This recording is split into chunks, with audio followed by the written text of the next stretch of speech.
Ladies and gentlemen, I am Dr. Kim Tae-woo, today's moderator, today's traffic cop.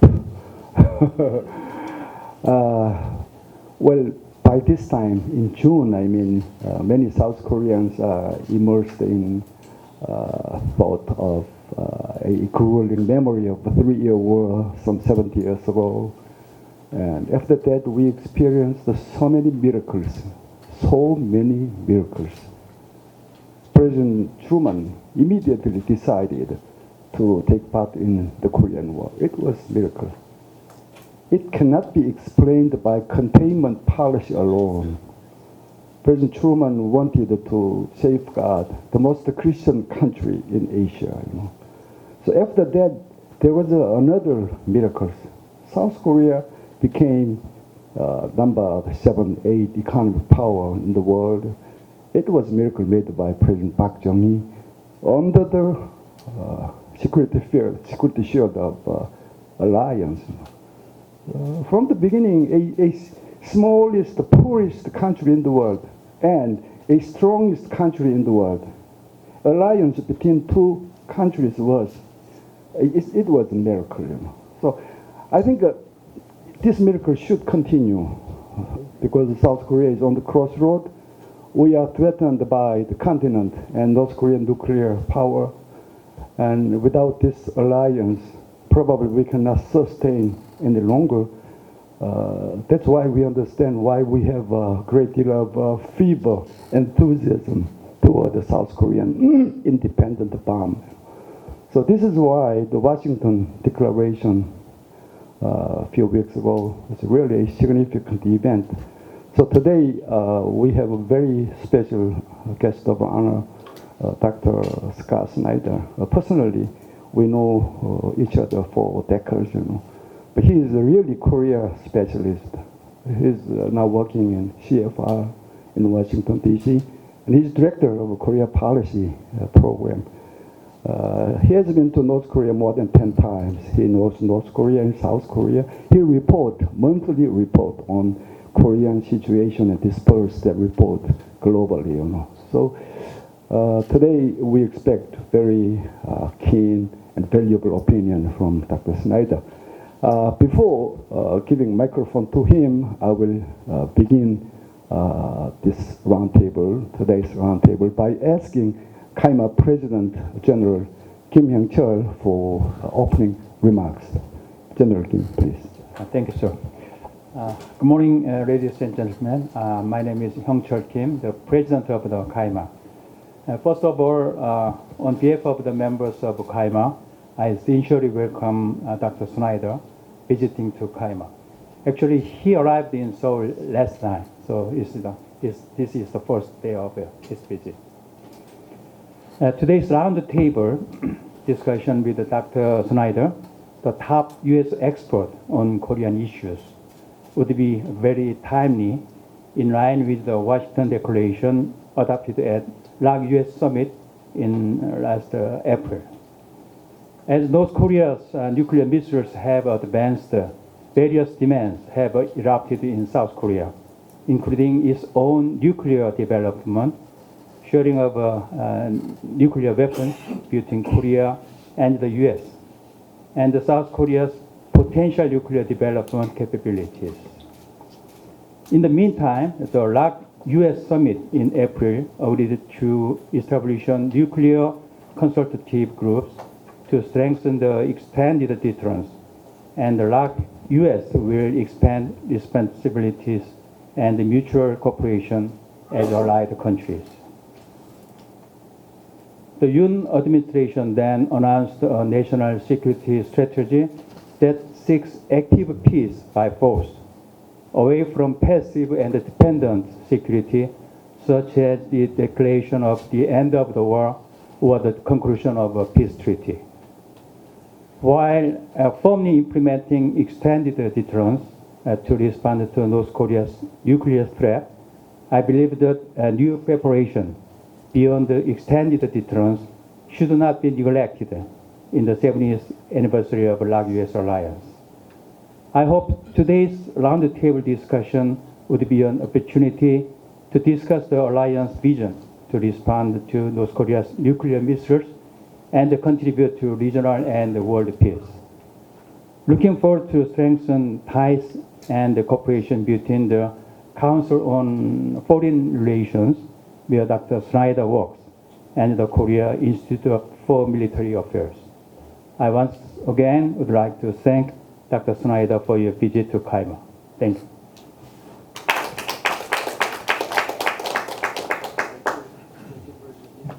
So now, Dr. Snyder, it's your time. Okay. Well, thank you, President Kim, for that warm welcome, and it's a pleasure for me to have a chance to visit KIMA. I think that this is my first time to visit KIMA, even though I've had a chance to visit Seoul fairly regularly. And I know that this is a group that really is made up of specialists on various aspects of South Korean defense, focused on North Korea. I have followed Professor Kim Tae-woo's work for a long time, and I'm familiar with others who are here. And so I'm not so sure that I necessarily have that much new to tell to this particular group. But I will try to step back and share some observations as related to the state visit, the 70th anniversary of the alliance, and the Washington Declaration in hopes of generating a fruitful discussion. And I would actually start by noting that the 70th anniversary of the alliance has come at a moment that is, I think, very positive for our relationship between the U.S. and South Korea. President Yoon was very warmly welcomed, and I think that there was, at least on the Washington side, there was a bit of an afterglow from his visit. His rendition of American Pie went viral, and he has a good address to the joint session of Congress. And one of the things that I learned from his visit is that President Yoon may be a lot better at American politics than he is at Korean politics, actually. But he was very well received. And I think that that was accompanied not only by the Washington Declaration, but also by an incredibly comprehensive joint statement and joint fact sheet that for people like me who have been watching the alliance as it has evolved, for a long time, I mean, it really marks, I think, a high point in terms of comprehensive strategic alliance cooperation between the United States and South Korea. And one way of judging that is to go back and look, for instance, at the 2009 Joint Vision Statement, which was also a kind of landmark document and declaration for the alliance. And it talked a lot about nuclear deterrence against North Korea and ways in which the alliance framework could expand from being peninsular-based to regionally and globally focused.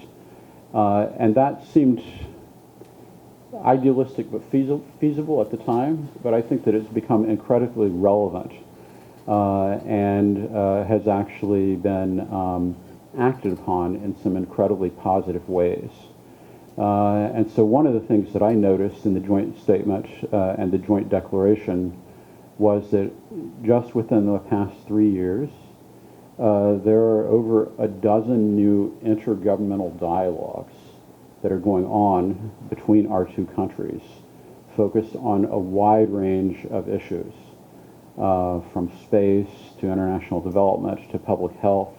I mean, it's hard to find an international security issue out there at this point on which Washington and Seoul are not also cooperating bilaterally. And so I think that that is a testament to the health of the relationship. It certainly is a shift from the transactional approach that existed 4 or 5 years ago under the Trump administration. And actually, if we step back and look at it in the context of the history of the alliance, I find it to be remarkable the way in which the alliance has developed from a one-way security guarantee that the U.S. was offering to South Korea in essentially what was kind of a patron-client relationship in the 1950s to one in which South Korea has experienced a political transition, dramatic changes in the international environment, and now we are working together as partners. And I think what was really striking to me was President Biden recognizing and appreciating South Korea as a partner in so many different areas. And so I think that truly South Korea is viewed as a partner. From the 1950s, I think the keys to the development of that relationship has been South Korea's incredible expansion in terms of capabilities, but also the fact that it remains a like-minded democracy trying to grapple with international security affairs in ways that are common to that of the U.S. South Korea is committed to, I think, bolstering a U.S.-led international order, and South Korean contributions in so many different areas to that objective have really, I think, are really being appreciated. Another recent development that I think is significant is the impact of the rise of China on the alliance, and of course, most of the alliance conversation for such a long time has really been driven by North Korea deterrence, and the Washington Declaration specifically is about North Korean deterrence. But I think that it has to be recognized that that conversation about North Korea is occurring alongside a broader focus on the challenge of deterring China. And that has had a lot of implications also for the alliance relationship, one of which is that we are committed to working together not only on North Korea but also on China issues. And we can talk a little bit more about that because one of the challenges, I think, related to that broadening of aperture related to the alliance is how do we make sure that we continue to do what we need to do on the peninsula while also doing what we need to do off the peninsula. And so I've been watching very carefully, how that, is going to develop. But this focus on China, I think, has also, and South Korea's increased capabilities and really the securitization of technology in the context of the Sino-U.S. rivalry has also generated a remarkable development in terms of U.S.-Korea cooperation economically. And so as I look at the emphasis on supply chain resiliency and on South Korea's commitment to investment in the United States, I now see an alliance relationship that sits on the foundation of a two-way commitment to mutual security and prosperity, and one that is focused on common threats, as I mentioned, from both North Korea and China. And so I truly believe that we are well poised institutionally to address common security challenges, not only on the peninsula, but also globally. That doesn't mean there aren't things to worry about as related to how we address particularly the North Korean threat. And that's really what the Washington Declaration is about. Because from my perspective, even though I think things are going remarkably well in the context of the broader alliance relationship, we do have a challenge in the conversation that we are having between the U.S. and South Korean specialists as related to how we think about extended deterrence. And that is a challenge that I think has been elevated by North Korea's military modernization efforts and by its both its nuclear progress and its progress in developing an expanded missile capability that now has a global reach. And so there's a little bit of a paradox there, I think, because you would think that as North Korea expands its threat capability, that it would drive the U.S. and South Korea together in dealing with a common threat. But actually, as North Korea has developed a dual nuclear capable delivery capability, it's also generating some tensions and concerns about how South Korea and the U.S. respectively are looking at the challenge of nuclear deterrence. And so I think that we need to be aware of that. I think we need to be aware of it partly because it does present an opportunity for North Korea to take advantage of any dissonance in our conversation and perceptions between the U.S. and South Korea as related to how to achieve extended nuclear deterrence. But it also means that there are new challenges that we have to deal with organizationally and institutionally within the context of the alliance conversation.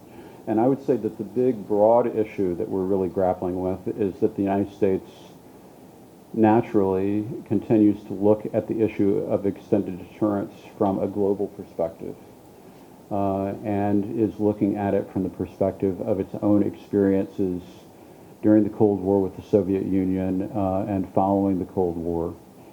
And South Korea is looking at it from a peninsular perspective. And in the context of that peninsular perspective, I think the really notable development that has occurred over the course of the past year is an enhanced sense of vulnerability to North Korea's increasing capacity. And, the drivers are pretty clear, especially from here. Hopes for a negotiated denuclearization settlement have evaporated over time.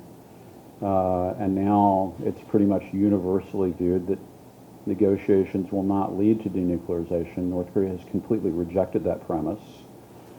Secondly, North Korea has developed a tactical peninsular-based capability that it's trying to incorporate into its military strategies, and that directly has an impact on South Korea. And they've been testing these missiles that are clearly aimed at targets in South Korea, even though they've been primarily aimed in the East Sea area. And even, the unveiling of a tangible delivery object. I was very struck by seeing that on South Korean TV, and that's got to have a psychological impact. That is a big change, and it's bolstered by a North Korean, essentially nuclear preemption doctrine. My takeaway from last September's statement from the North Koreans was that North Korea is basically using its nuclear capability as a poison pill for any potential threat to the existence of the Kim regime, and that has to be a matter of concern for anybody who's within range. So it's clear that there's a challenge in terms of the conversation that we're having. How do we meet South Korean sense of psychological vulnerability and also enhance our capacity to manage an expanding threat on the peninsula while also addressing the issue of extended deterrence more broadly? And I think that all those developments in combination with the public discussion that has evolved over the course of the past year here in South Korea and President Yoon's comments, really crystallized that as a matter of focus, both here but also I think in Washington since the beginning of the year. And so, my perception of what the Washington Declaration was really about primarily was that it was an effort to get back out in front of the discussion of options, primarily here in South Korea, as it became apparent that the governments were actually behind the narrative and the discussion that was going on among South Koreans. And so as the governments tried to do that, I mean, I do think that the U.S. is cognizant of South Korean views, but not necessarily maybe as sensitive to the parameters of South Korean views as a lot of people here would want. And the debate options have expanded beyond, I think, here in Seoul, beyond where Washington is in terms of grappling with the threat posed by North Korea. And so from that perspective, I think that President Yoon's comments were pretty striking, and they generated, as you all know, you're probably following it even more closely than I am, a host of views from Washington about what is possible in the context of the nuclear discussion. And so I think that the nuclear consultative group and the declaration, were really an effort, I think actually a best effort by Washington to take into account South Korean concerns within the alliance and to try to give South Korea some voice within a nuclear planning process. And we'll have to see, how all that develops. The declaration, basically, I think, reaffirmed that the U.S. pledged to consult with South Korea on any possible nuclear weapons employment on the peninsula, consistent with U.S. declaratory policy in the NPR. And South Korea reaffirmed its commitments to the NPT and the U.S.-ROK Nuclear Cooperation Agreement. And I know that that was a sensitive commitment among some in South Korea for the Yoon administration to make. And then also I would say it was very notable that President Biden personally reiterated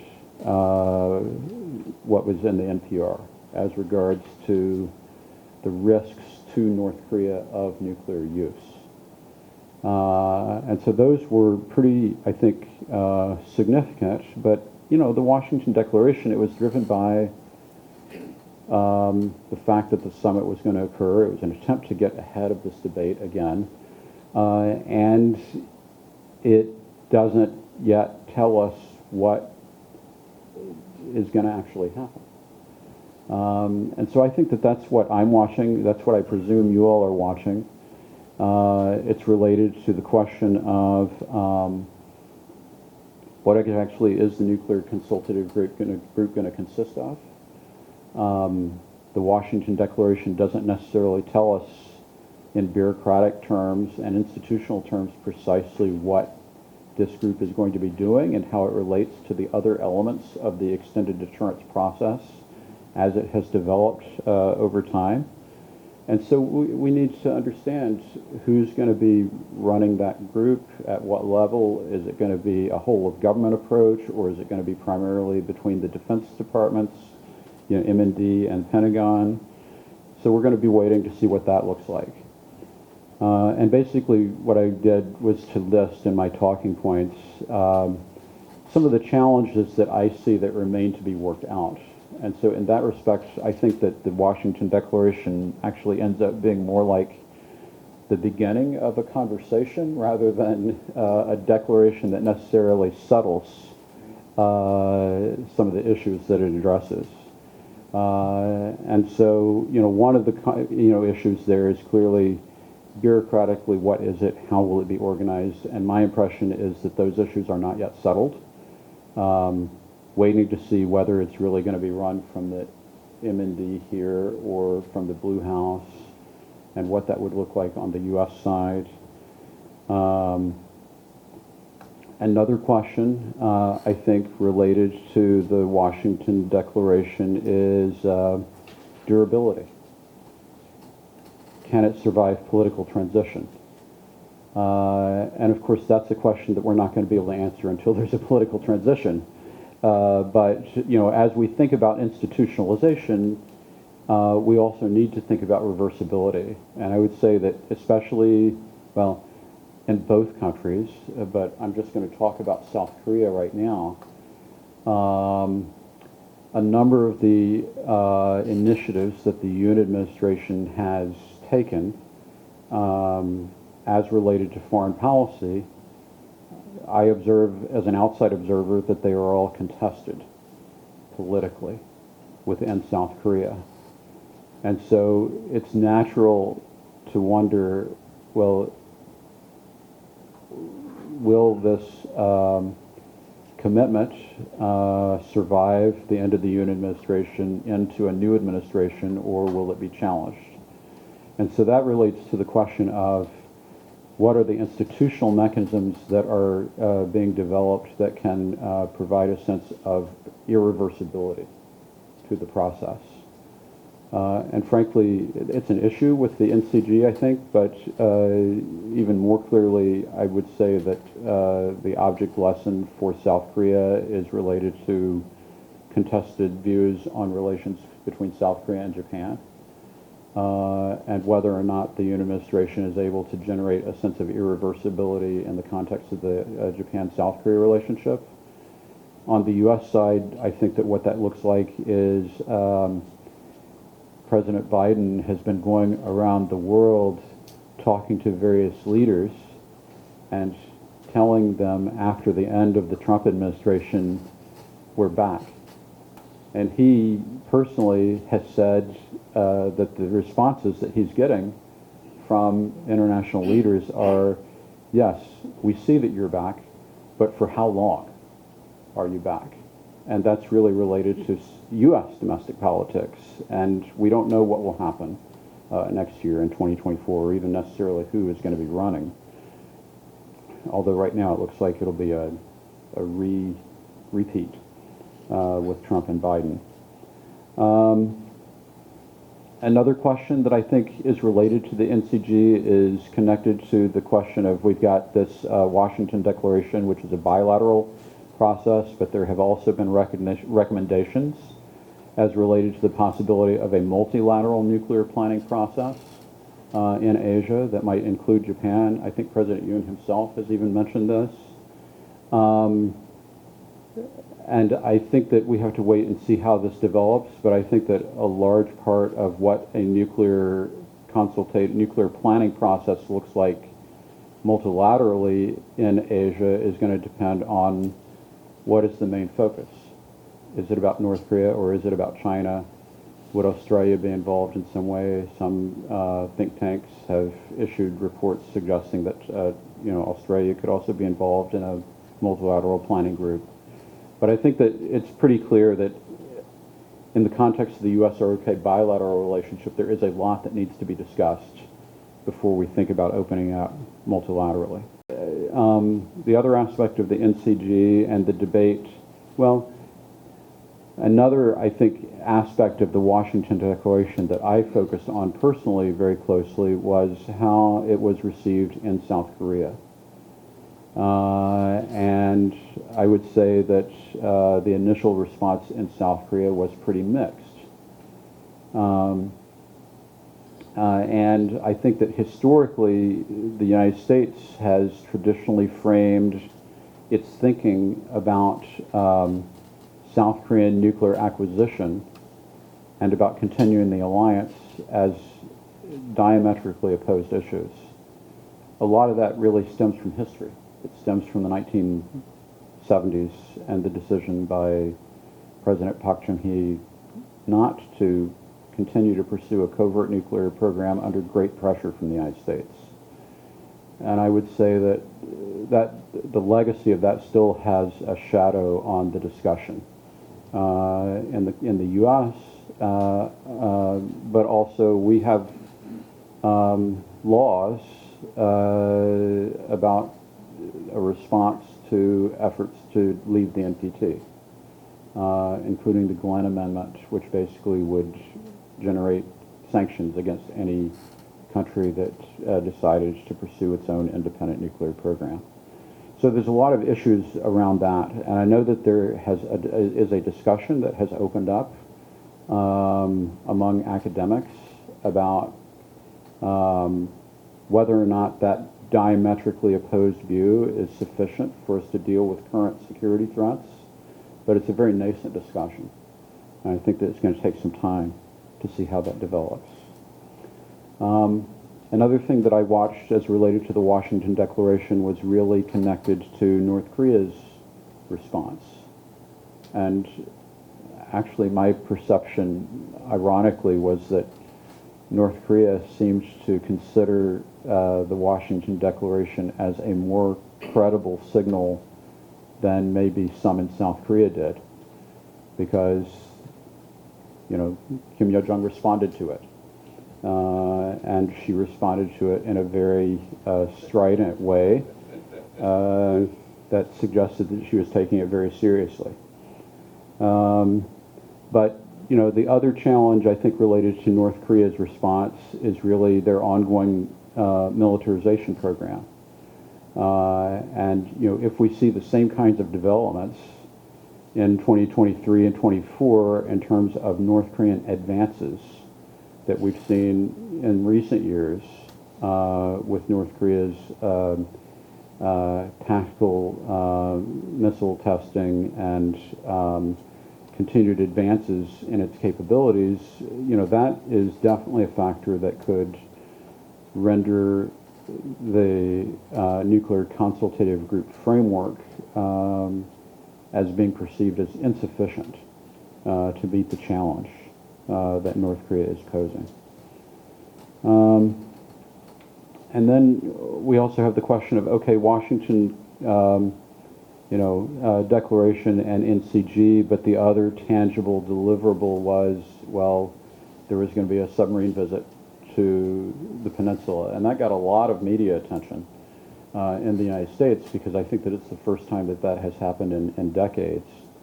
You know, from a strategy perspective, a lot of people were very critical, because they were saying, well, the last thing that you want to do is to reveal the location of your nuclear submarine, because then it can be tracked.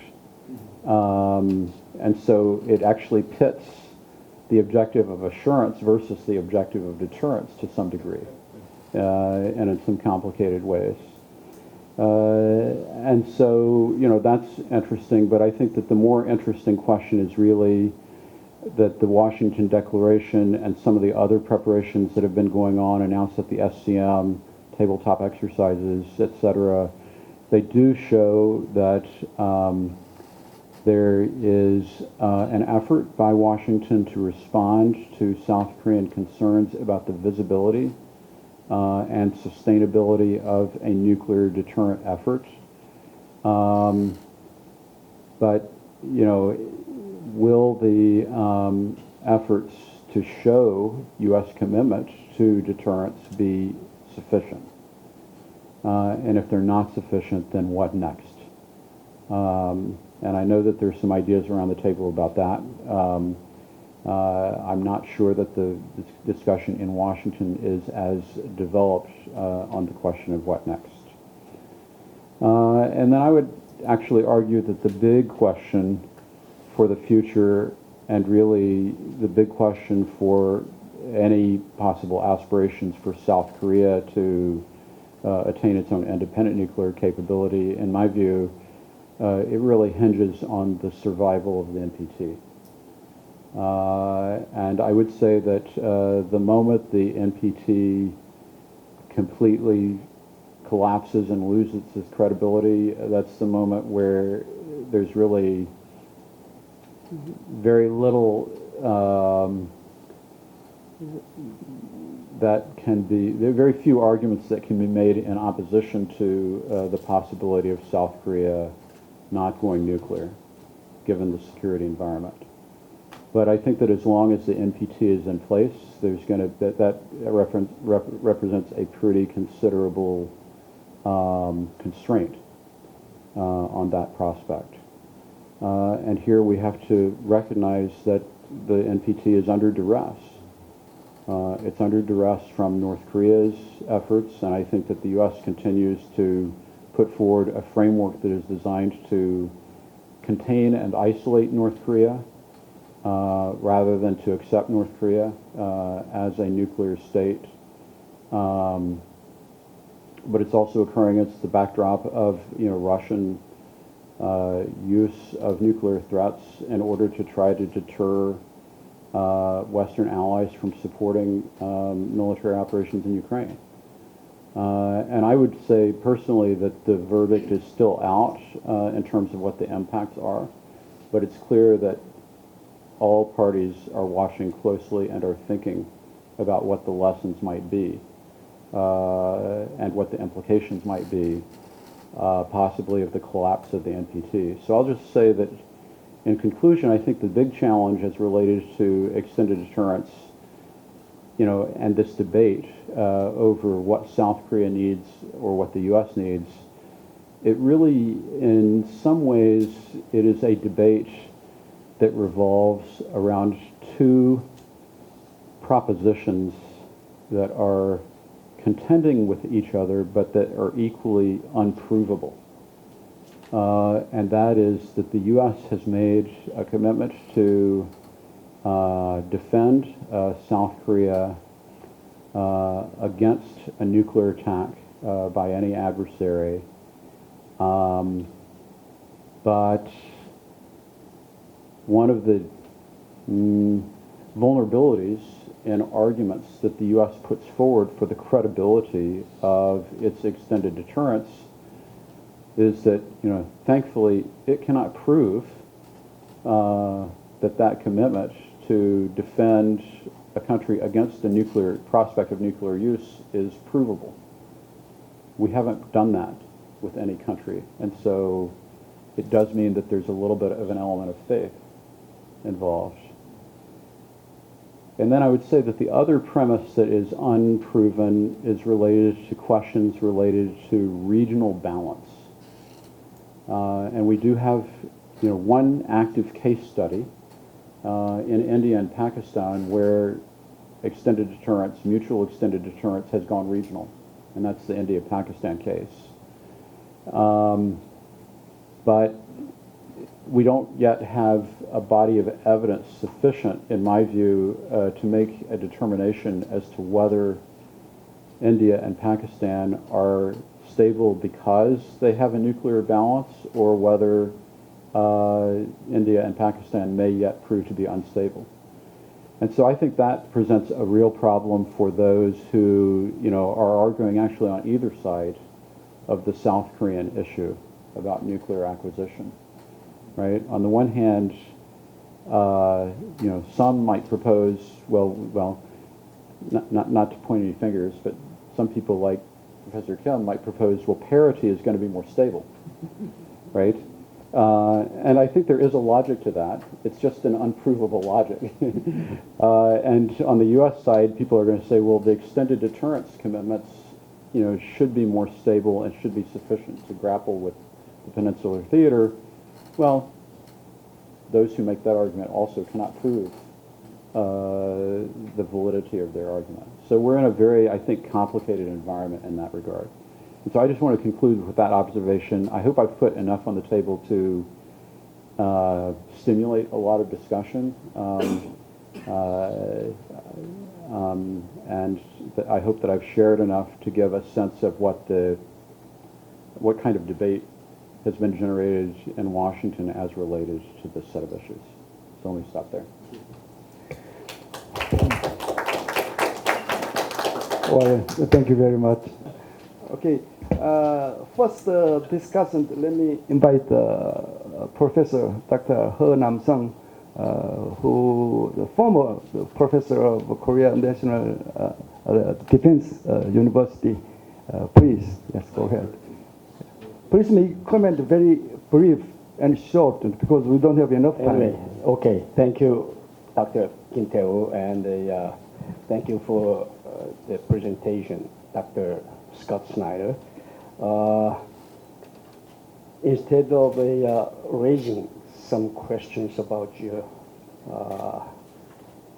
presentation, I'd like to talk about my own opinion about Korean nukes. It might be somewhat provocative, but anyway, it is my chance anyway. As you know, the North Korean nuclear problem is the so-called live or die game for the Korean people. Now let's think about the unthinkable. It is the Plan B. As a concerned soldier of more than 42 years of service before retirement, I do have more sensitive and imminent feeling of crisis. Driven by those sense of urgency and desperation, therefore, let me show some worst-case scenarios from a South Korean viewpoint. One worst scenario is, of course, the direct North Korean nuclear attack against the South Korean soil. The most possible one is a type of explosion due to a successive implosions inside North Korea. In the meantime, South Korea also needs a Plan B to match another worst scenario in which the U.S. DPRK negotiation is going to be compromised in the way of 1994 agreed framework with the DPRK's concealed bombs unchecked. The unknown number of North Korea's concealed warheads with its Scud and Rodong missiles would be the nightmare to the South Korean people. It seems that North Korea's goal of nuclear strategy is to have North Korean version of MAD, mutual assured destruction capability vis-a-vis the US. Once North Korea built the capability to destruct San Francisco or Los Angeles with the Hiroshima-grade nuclear bomb delivered by ICBMs or SLBMs, the US could not dare to attack North Korea with nuclear bombs preemptively or as a retaliation for South Korea. Thus, the extended deterrence is not enough to deter North Korean nuclear attack against South Korea. Some critical commentators even say that the so-called extended deterrence is a sort of nothing burger. It is not my opinion, but anyway, somebody talk about nothing burger anyway. Anyhow, North Korea will never give up the nuclear weapon. They are North Korea's last resort and the magic box for negotiations. North Korea is now a de facto nuclear state, and we have already lost the momentum to solve the problem peacefully. The situation will be getting worse and worse in the future. Therefore, I do argue that South Korea should think about getting its own nuclear bomb in order not to be killed or not to be the slave of North Korea. Let me explain in this way. Upon facing with this national security crisis caused by North Korean nuclear bombs, South Korea could not but to get its own nuclear bombs in order to make one-to-one correspondence against North Korean bombs. Somebody could argue that South Korea, with its trade-dependent economic system, cannot withstand against the severe international sanctions. However, let me remind you this episode as an unprecedented example. In 1966, Pakistan's Prime Minister Zulfikar Ali Bhutto proclaimed that if India produced a nuclear bomb, Pakistan would follow suit, even if the population had to eat grass to do so. This kind of extreme rivalry could be applied to the situation of the Korean Peninsula once the aforementioned nightmare scenario turned out to be a reality. However, going to the nukes, South Korean bombs should be taken in this manner in order to ease the US and the international society. Let me call it as the open door and temporary nuclear armament. Once again, it should be open door and temporary nuclear armament. We will not make the bombs secretly, and we will not possess the bombs permanently. According to this plan, South Korea will make 50 to 80 Hiroshima-grade nuclear bombs in accordance of North Korean bombs, under the close inspection by the international organization like IAEA. And South Korea will dismantle them in a manner of one-to-one correspondence against the North Korean bombs upon the CVID terms enforced by the IAEA. This is the Plan B, the ultimate game changer to finish the nuclear nightmare in the Korean Peninsula as well as the Northeast Asian region. However, my final concern is that, indeed, can the South Korean people have this kind of resolute government at the right time? That is my real question. Yes. Thank you for listening. Yes, thank you very much. 우리 스나이더 박사님의 발제 내용 그리고 우리 하남성 박사님 토의 내용 잘 들었습니다. 저는 간략하게 저의 의견을 제시하도록 하겠습니다. 이번에 한미 양국 정상은 역사적인 워싱턴 선언을 통해서 북핵 위협을 심각한 수준으로 평가하면서 북한의 핵 공격에 대하여 즉각적이고 압도적이며 결정적으로 대응할 것을 선언하였습니다. 또한 확장 억제의 정보 공유, 공동 기획, 공동 실행을 포괄하는 한미 핵 협의 기구 설립을 약속하였습니다. 여기에 추가해서 한국이 핵 확산 금지 조약상 의무를 재확인한다는 내용도 포함이 됐습니다. 한 5가지 정도 돼서 제 의견을 제시하고 박사님께 또 질문도 같이 드리도록 하겠습니다. 워싱턴 선언의 의미에 대한 사항입니다.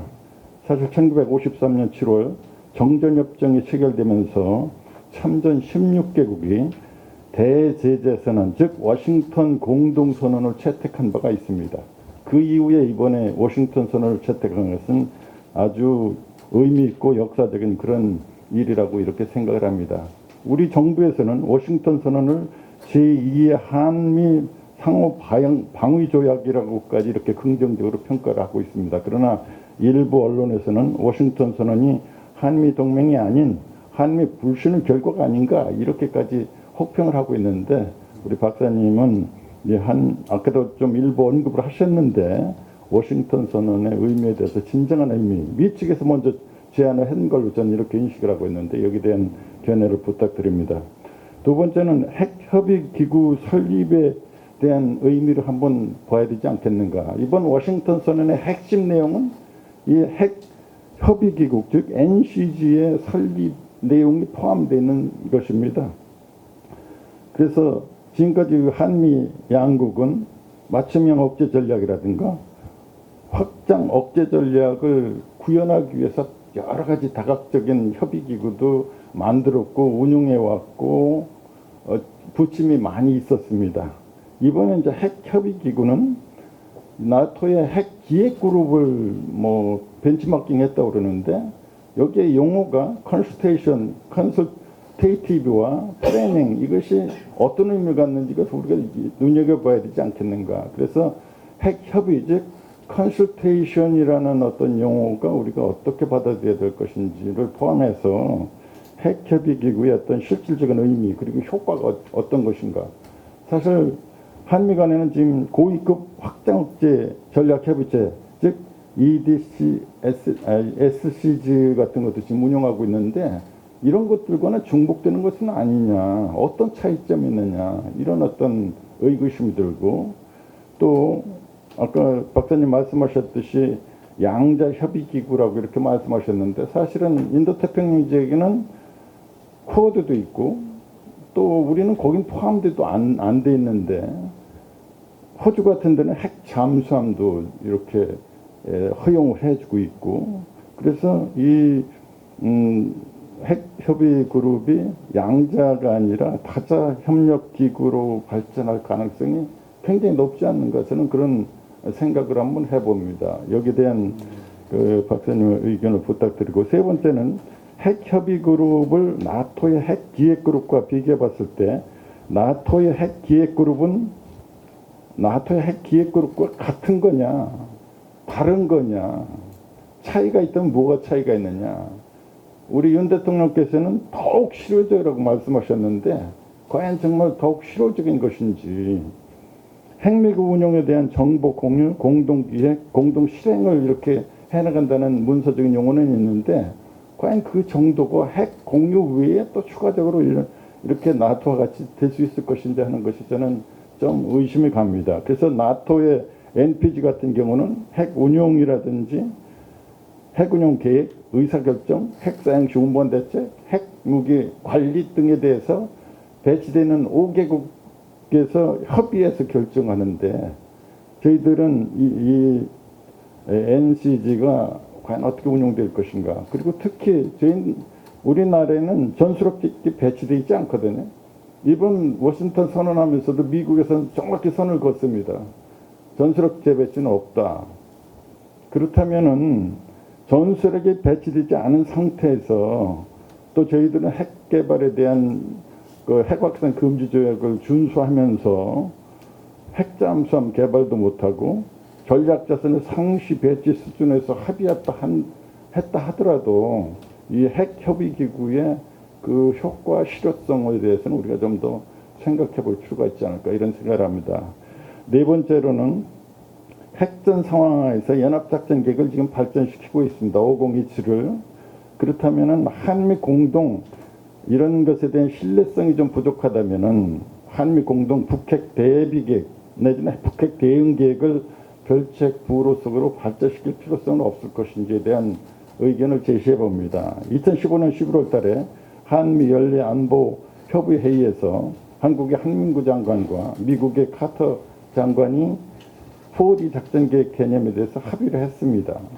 4D 작전 개념은 여러분들 잘 인식하고 계시듯이 북한의 핵탄두 소형화 기술이 고도화되고 SLBM 실험 발사 등 점증하는 북한의 미사일 위협을 탐지하고 교란하고 파괴하고 방어, 즉 이 4D에 대한 동맹의 포괄적 미사일 대응 작전 계획 이행 지침을 승인하고 이행 시 상호 협력을 합의한 바가 있습니다. 2010년도 3월 26일 날 천안함 폭침이 발생됐고 또 11월 달에 연평도 포격 도발이 있었습니다. 그러다 보니까 한국 합참의 평시작전 통제권이 합참이 가지고 있음에도 불구하고 한미 공동 국제발 대응 계획을 만들어서 2013년도에 한미가 승인한 바가 있습니다. 끝으로 한 말씀 더 드리면은 한국이 핵 확산 금지 조약상 의무 이행을 재확인한다는 내용을 이 워싱턴 선언을 명확히 명시함으로써 일부 우리 일각에서는 우리 핵 개발을 원천적으로 봉쇄하는 것이 아니냐 이런 의구심이 들어가고 오늘 이번 워싱턴 선언을 통해서 한국에서 이 독자 핵 무장에 대한 것을 일소할 수 있겠느냐 하는 약간 논의도 있었는데 그런 부분에 대해서 좀 박사님의 의견 부탁드립니다. 감사합니다. Yeah, thank you very much. I have one question because the organizer pressed me not to raise many questions because of the time limits. I appreciate you for your excellent presentation. Your presentation is the best interpretation of Washington Declaration I ever heard from now so far. Because we have lots of documents about extended deterrence, but the Korean people still, there are many Korean people doesn't believe the guarantee extended deterrence of the U.S. That's the problem. So many hardliners in Korea claimed Korea should have nuclear arms by itself. I personally opposed that opinion because that will damage the U.S.-ROC alliance under NPT. So I have recommended not to arms by nukes for the safety and strengthening of the U.S.-ROC alliance for the future. But I'm a minority at the moment in Korea about nuclear issue. It's gradually weaker and weaker in Korean community. That's the problem I got seriously. My question is, what is your answer to the question about South Korea's nuclear armament? Because many security specialists pressed the presidential office announced nuclear arms by Korea self-capability. So that's my question to you. Okay. That's all. Yeah, that's all. Thank you for short comment. I was so impressed by your representation, and then I have like 3 questions or answers to your issues. Well, it's about the durability, reception in Korea, and how robust is the deployment. So, well, my first point is that NPG is just a formal institution. I mean, in NATO. How can NCG really play a practical role? I mean, that's a grave issue. And as you asked, the institution can survive the political transition of both country. Like, I mean, we could have another Moon, and US have another Trump. So, I mean, that's a big problem.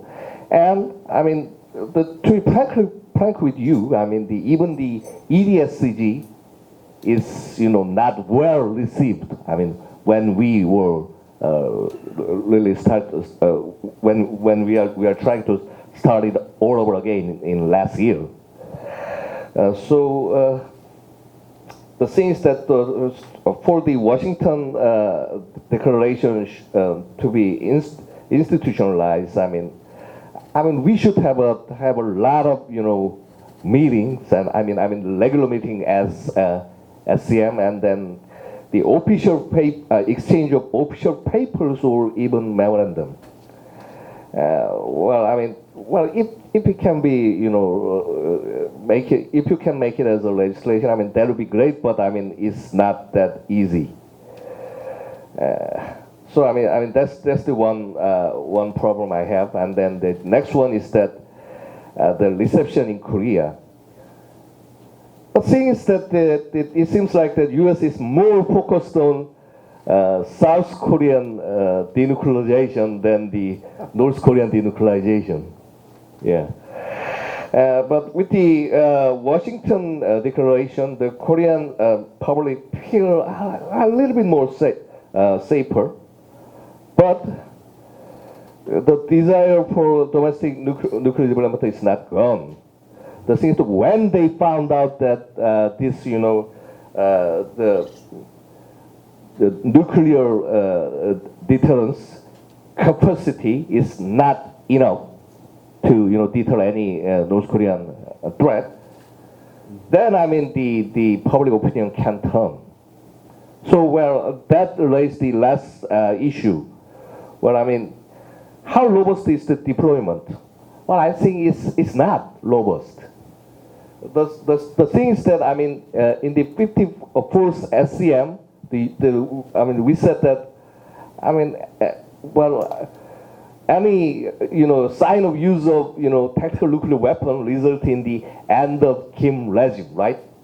But I mean, they talk about the NCG and SSBN, then, but it lacks the implementation details.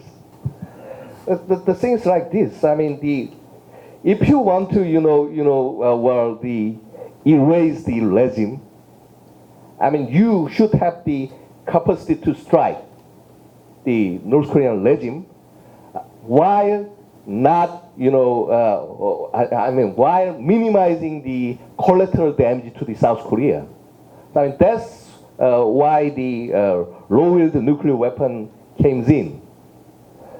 But the thing is that the only viable option for deploying the low-yield nuclear weapon is that B-61 Mod 12 or the recent, Trident D5 missile with the W-76-2 warhead. I mean, that's the low-yield nuclear weapon. But the thing is that, I mean, if you want to strike the North Korea in 3-minute time frame, B-61 is not the answer because, I mean, we don't have any nuclear bomb, gravity bomb in this area. And the only option possible is that Trident SLBM with the low-yield nuke. But the thing is that, to my knowledge, only 30 of those warheads has been, made, and that means that only 1 or 2 missile is deployed in the one, Ohio-class submarine. I mean, that's what we got, and it's not enough. So, I mean, if UF says, other, specific details, or, I mean, the other strike capacity against North Korea, this, declaration is, with no use. Okay, that's my argument. Thank you. The talking points Scott Snyder suggested are very impressive.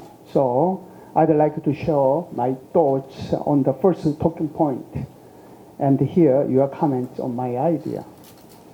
I think that because of the Washington Declaration, ROK-US extended deterrence has become similar to the NATO extended deterrence. However, in the case of ROK-US extended deterrence, I think it is necessary to systemize various consultative bodies that have been created as needed. The NATO extended deterrence system is a structure in which the nuclear planning group is the core. The staff group supports it, and the high-level group provides technical advice. However, the ROK-US alliance extended deterrence system seems to be scattered with the EDC, EDSCG, NCG, CMWG, and the PAWG. Strictly speaking, PAWG is not a consultative body because it is a joint missile defense research program. And since CMWG is also a subordinate organization of EDC, so I don't think there is a need to highlight the CMWG. Therefore, it seems that the main consultative bodies of the ROK-US extended deterrence regime are the EDC, EDSCG, and the NCG. It is necessary to systemize the ROK-US alliance extended deterrence system like the NATO extended deterrence system. NATO sometimes holds nuclear planning group meetings separately, but usually holds them together with the Defense Planning Committee, DPC, meeting. For the ROK-US alliance, the SCM can perform the same functions as NATO's DPC. Therefore, I think it is desirable for the ROK-US alliance extended deterrence system to have the SCM as the core, the NPG to be the staff group to assist it, and the EDSG to provide technical advice. In this way, it seems that the existing EDC can be eliminated. I'd love to hear what you think about this idea. Thank you. Now I'd like to talk about the China's response to Washington Declaration.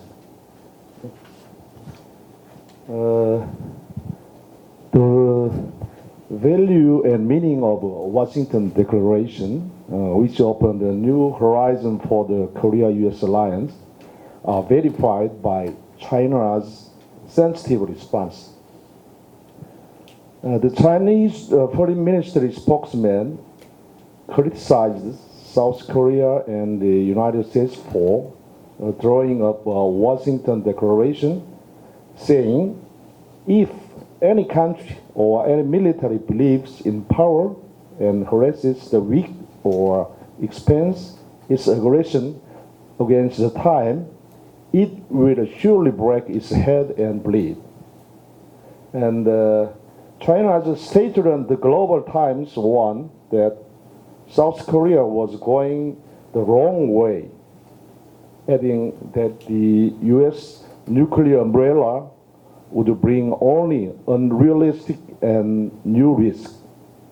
He argued that it would further stimulate North Korea and only encourage the security dilemma on the Korean Peninsula. At the same time, China is putting its ultra warrior diplomacy ahead. As recently as the Chinese ambassador to South Korea, seeing Hai Ming's absurd remarks. China also has been attacking South Korea in particular, openly criticizing the Washington Declaration and the strengthening of the Korea-U.S. alliance represented by the Nuclear Consultative Group. Finally, I'd like to hear Dr. Snyder's opinion about how China will respond to the Korea-U.S. alliance, Korea-U.S.-Japan cooperation, and the cooperation and solidarity among a wide range of Western countries in the future. Thank you. In April summit, the U.S. and South Korea made important progress in cybersecurity cooperation. We have more progress here. And this cybersecurity issue is also very crucial in deterring North Korean aggression, and because of nuclear and missile program is funded by their cyber attacking the cryptocurrency heist.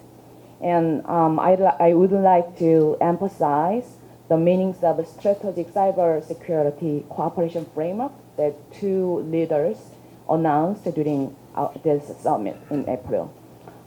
First, it is notable that the purpose of this framework is to extend the alliance into cyberspace.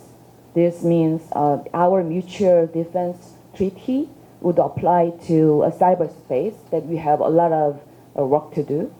The U.S. and Korea pledged to have a regular joint cyber exercise and military-to-military cyber cooperation in the future, and take offensive measures against malicious cyber activities of North Korea, including cryptocurrency heist, and enhance the level of real-time intelligence sharing to the level of the Five Eyes.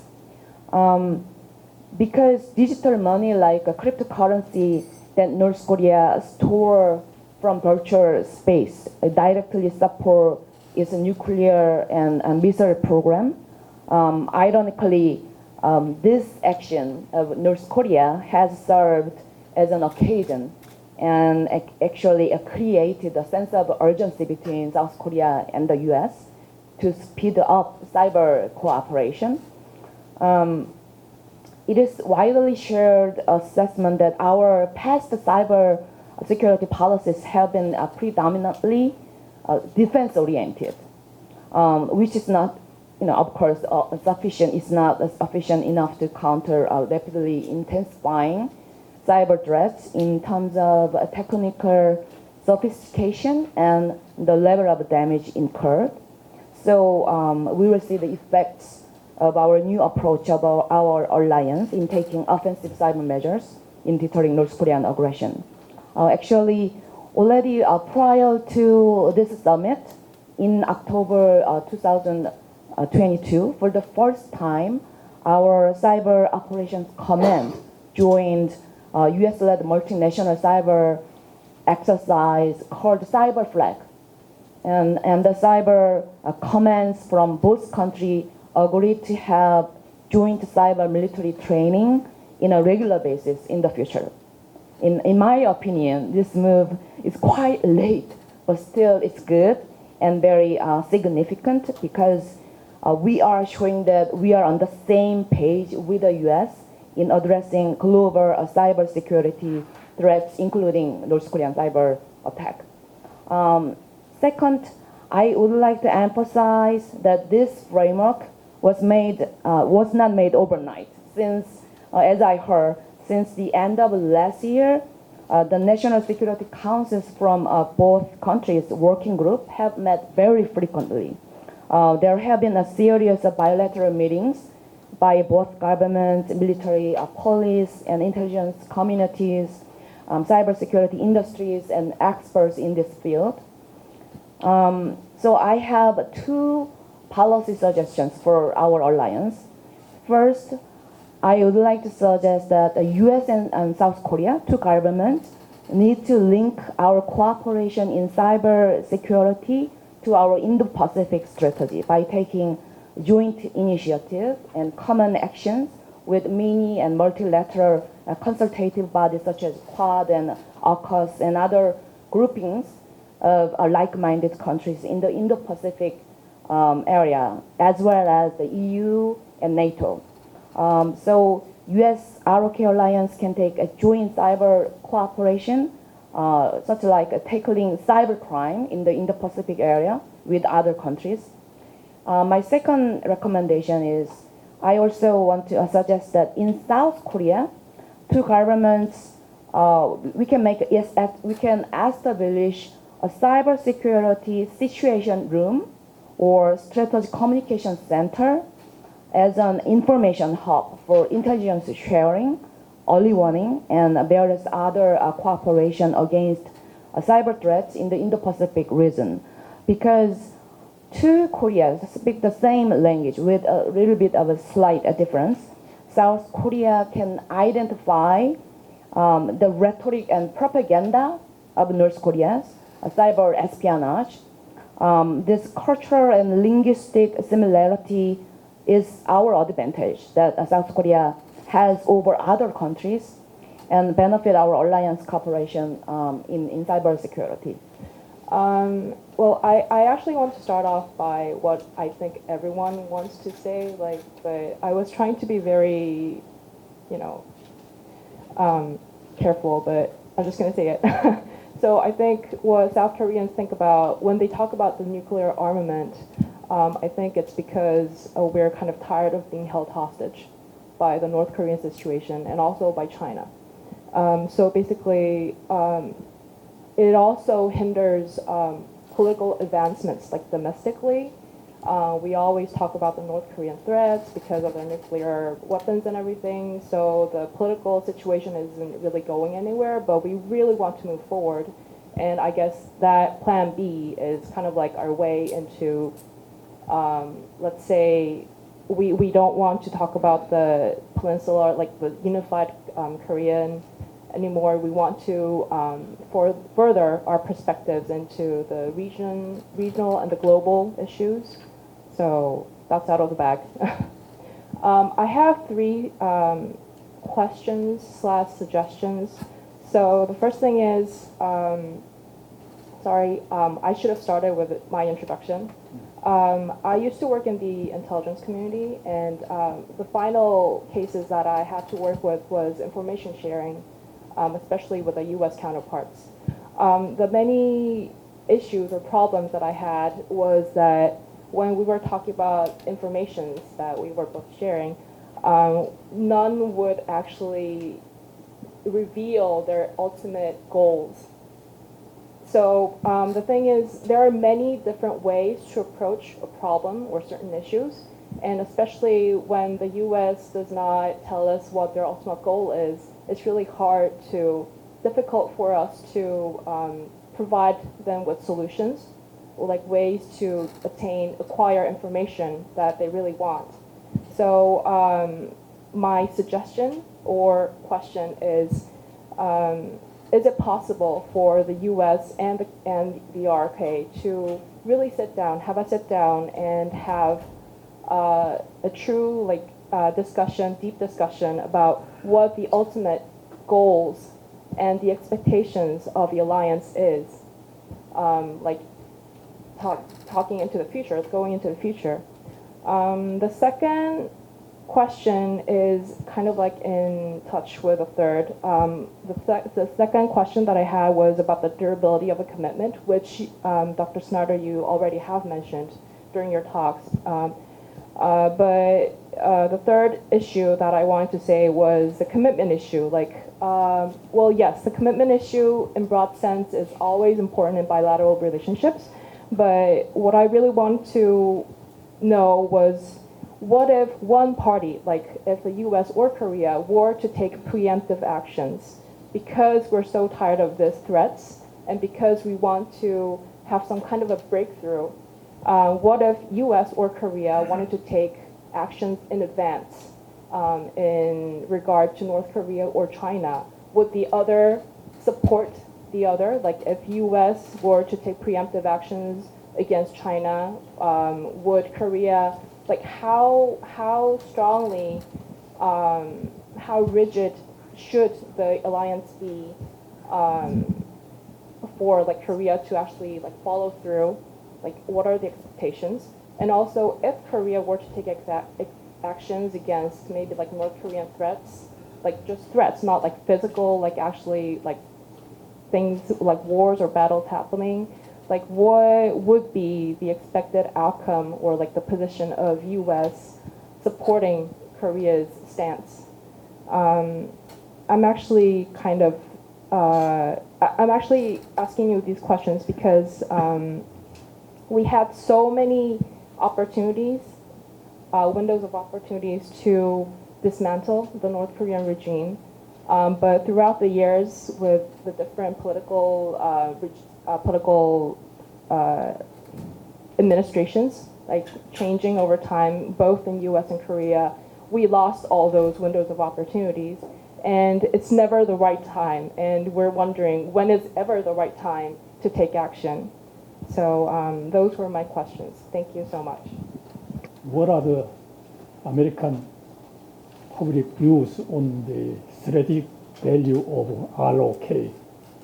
This is important because there are some distrust about the U.S. security commitment, especially during the Trump administration. And secondly, U.S. and China are not going to gamble direct military confrontation, but Korea issue is also directly related to Taiwan issue.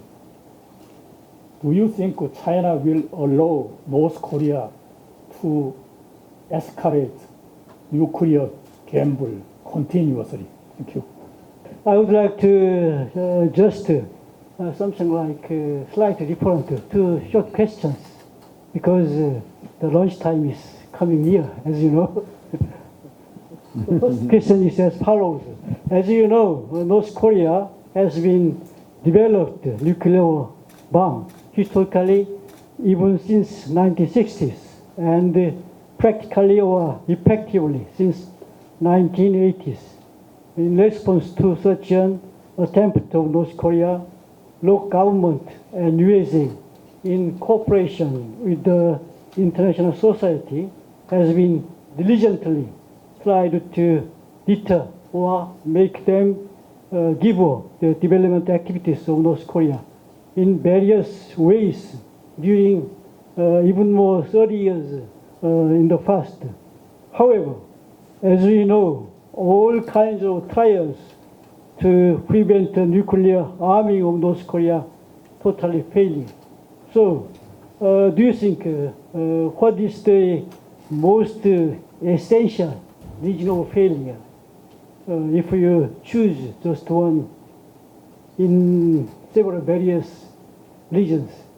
Second question, maybe due to the political change of USA and the increasing tension of international relations around the Korean Peninsula in possibility if local government actually should take a step to develop nuclear bomb or inevitably to arm with a nuclear weapon in the future or even in the near future. Do you think what is the key obstacle which the local government priority has to solve or overcome? If you point out just one factor. Thank you very much. Mr. Bolton, the former national security advisor at the Trump administration, pointed out that NCG is just another form of bureaucratic consultative groups because already Dr. Kim pointed out that we have a lot of different types of bodies. So what do you think about his comment? Yeah, that's my question. Well, it's absolutely impossible for me to be able to respond to all of the comments and questions. And it's even hard to know where to begin. I think I'll begin with President Lee just to, since you're the main host. And so when I think about John Bolton criticizing the NCG, well, NCG's only been around for, well, actually I don't even know if we can say it's been around yet, because it's just an announcement. But what I think about is that John Bolton was the author of the PSI, and initially there were a lot of people who had doubts about whether the PSI would have staying power. But I think that it has had some utility. And so let's give NCG some time. A lot of interesting comments. I don't even know how to begin to respond to all of the comments that were put forward, except that I will mull them over. Instead, I want to address a few themes, and I think that one of the big themes that I have noticed in South Korean dialogue post-Washington Declaration that I think was consistent here is about, well, what is the nuclear consultative group going to do, and how is it related to NATO and the NATO nuclear planning group? And what I would say on that front, I'm not a specialist on NATO. I actually believe that a number of people, including people in this room, have been looking in much greater detail at the NATO nuclear planning process than I have. And as a result, I see a lot of questions about what the U.S. and South Korea are going to do, basically related to using NATO as a template. But I would actually suggest that rather than using NATO as a template, South Korea has the opportunity with the United States to create a mechanism that should be effective and fit for purpose to the Korean situation. So I would say don't get hung up on trying to make the direct comparison with NATO. Make sure that whatever is created within the U.S.-South Korea alliance is something that can work within the U.S.-South Korea alliance. I believe that this Washington Declaration and this process does not necessarily, certainly the U.S. and South Korea will use the NATO experience as a guide, but you don't necessarily want to see that process end up serving as a constraint. And so I think there are areas where South Korea, if it knows what it wants and if it asks for what it wants, it might have an opportunity to actually create something new and different. And so that leads me to just an observation based on what I heard from last fall's EDSCG, and that is that so far it has seemed like South Korean officials themselves didn't always know what they wanted or why they wanted it. And so I think a critical element of this process for it to be successful is going to be for the Yoon administration to be very clear-eyed and clear-headed about what it wants to achieve and to share that in a very clear way with the U.S. side. It doesn't necessarily mean that South Korea is always going to get exactly what it wants, but I do believe that South Korea has to know what it wants in order to be able to get it. And so I don't want to get into the specifics of planning other than to suggest that it's important that there to be a cohesive and institutionalized planning process.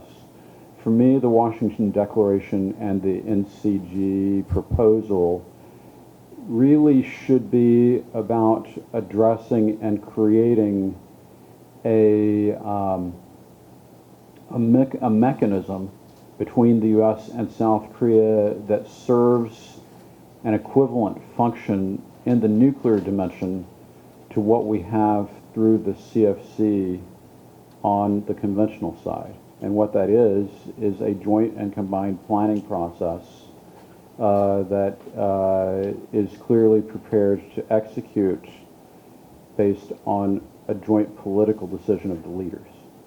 And so that should really be the objective, is to make sure that on the nuclear front, both sides have what they need in order to be able to achieve their objective.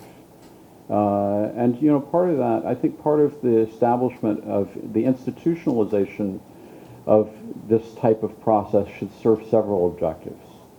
And maybe I don't need to reiterate that with this particular group, but, you know, institutionalization actually is one of the keys to generating durability and to making sure that we don't get caught by political transitions. Also, it's a way of trying to help make sure that both sides have mechanisms by which to convey a sense of threat in an area where we have convergent interests, but we may have different levels of sensitivity to the threat. And, you know, a joint response should be designed to mitigate some of that sense of vulnerability or to address doubts. And so, for instance, you know, the inevitable discussion of, well, is the U.S. really going to have the resolve to use nuclear weapons in response to North Korea if North Korea is threatening to attack Los Angeles, versus the possibility of Seoul being at risk? Well, I think that the key to that is really to make sure that we both have a sufficient sense of solidarity, at least in principle, that we see the threats as shared. And so that's where I think the idea of working together through an institutionalized format with proper political leadership, you know, that's what that's designed to achieve. And so I think that, you know, with those and also I do think that there is, that discussion should also deal with capacity to be able to respond. And we should have an ability to discuss that in a clear way. Professor Yang mentioned some very specific issues that should really be a part of that group and should be solved in that group. You didn't necessarily mention U.S. unilateral actions from the continental U.S., B-2s or whatever. So, you know, I think that there's a variety of instruments, and, you know, the pledge that I thought was interesting is that the U.S. is making, actually the U.S. made a pledge that is designed to address a South Korean concern about entrapment, fundamentally, that it wouldn't unilaterally strike North Korea. It didn't necessarily make a pledge that was designed to assuage a South Korean concern about abandonment. And so that's something interesting to think about.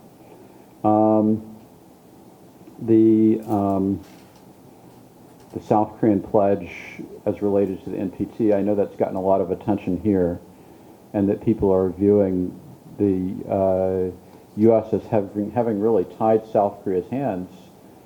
And I don't know how to respond to that. In some ways, I feel like it's a good thing because it means that South Korea aspires to be a responsible member of the international community that intends to meet its commitments.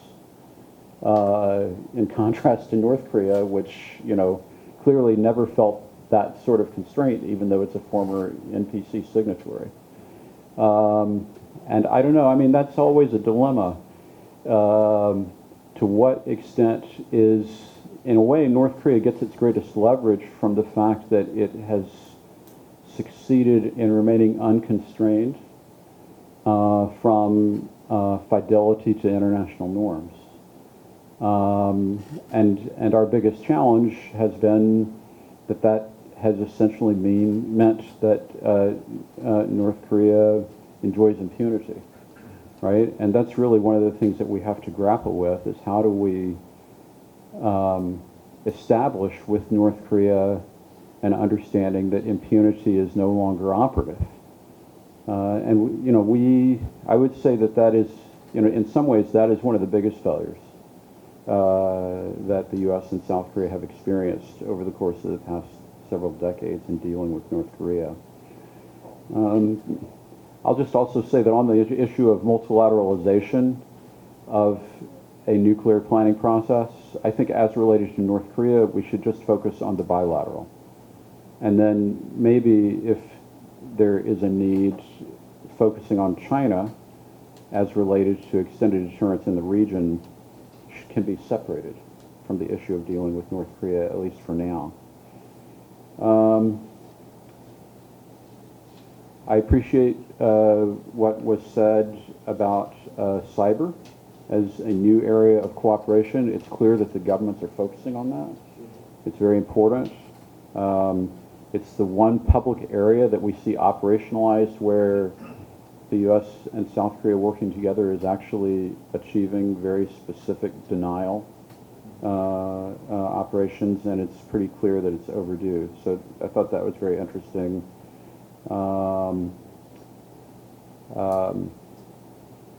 Let me just reiterate that getting the relationship between the NCG and the other institutions right is very important. And I don't, I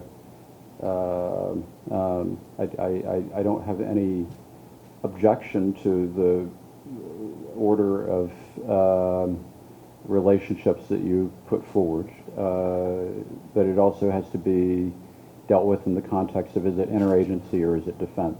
And so I'm not sure yet how they've made decisions on that issue.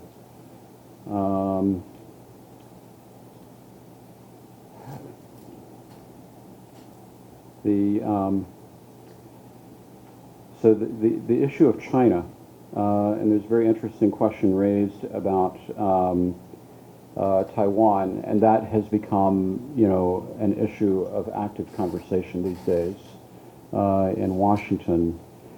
And I think that is maybe in some ways, you know, the issue of responding to the possibility of a military contingency in Taiwan, you know, is perhaps the other issue that is relevant to the nuclear conversation to the extent that the mental exercise of grappling with the possibility of a dual contingency within the Pacific theater generates questions and challenges as related to the order of deployment of U.S. forces to respond to those contingencies.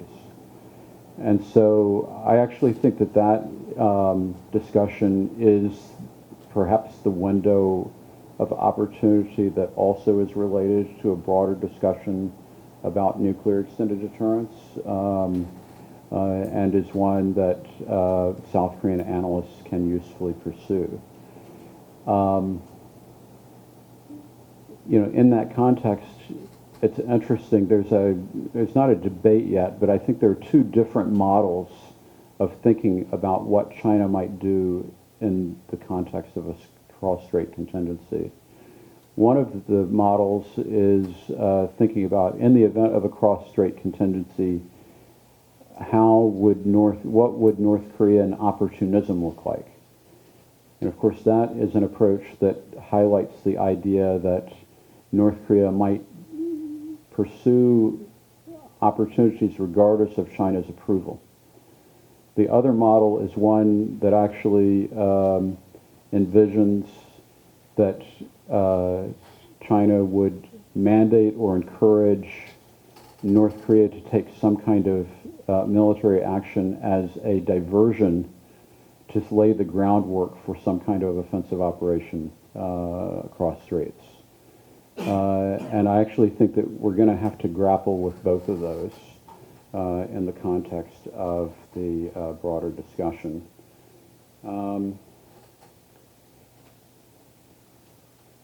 Let me just also address this, very interesting and complicated, broader strategic question of, missed opportunities as related to North Korea. And did we miss opportunities? And I did a little bit of research on this. I think that if you're going to look at missed opportunities, my own view is that you have to go back to the agreed framework in order to identify the possibility that there was a missed opportunity. Post-agreed framework and certainly post-unraveling of the agreed framework, I think that the North Koreans had pretty much set their course. But ultimately, I think that what that suggests, why the agreed framework as the last moment where there might have been a lost opportunity. Well, I think it's related to the fact that at that point, North Korean capabilities were still nascent enough that they did not have alternative options. And so, I think that is an instructive observation for today, but it doesn't necessarily help us with today's problems. And so the issue of, what to look for, going forward, I feel like it's kind of mixed, because historically you can make an argument that the United States has been a restraint on possible South Korean actions that would be designed to retaliate and punish North Korea. But there also is some data that suggests that South Koreans worry more about the possibility that the U.S. would take matters into its own hands under certain circumstances. For instance, if North Korea actually did reach out and strike the United States in some way that caused significant casualties. And so I don't know, I don't know that dynamic within the alliance in which one side operates as a constraint while the other one operates as a potential accelerant toward actions designed to bring about decisive outcomes in North Korea. It's a complicated one, and I'm still have not come to a final conclusion on that. And let me stop there. Thank you very much. We are approaching the conclusion. I think it's time to wrap up. I don't know if it's necessary, but as a moderator, if you request me to wrap up, I would say like this. We focused on the Washington Declaration, so we didn't spend enough time about the alliance and the miracle of alliance. So still don't forget the miracle of alliance.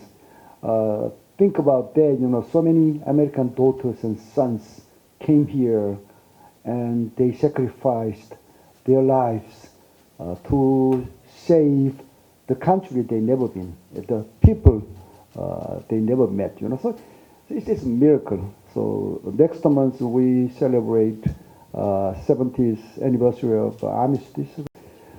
Today, I think if we imagine Dr. Snyder represented the mainstream opinion of the U.S. government and security community, we can say still there are some disagreement of differences in how to assess the Washington the declaration.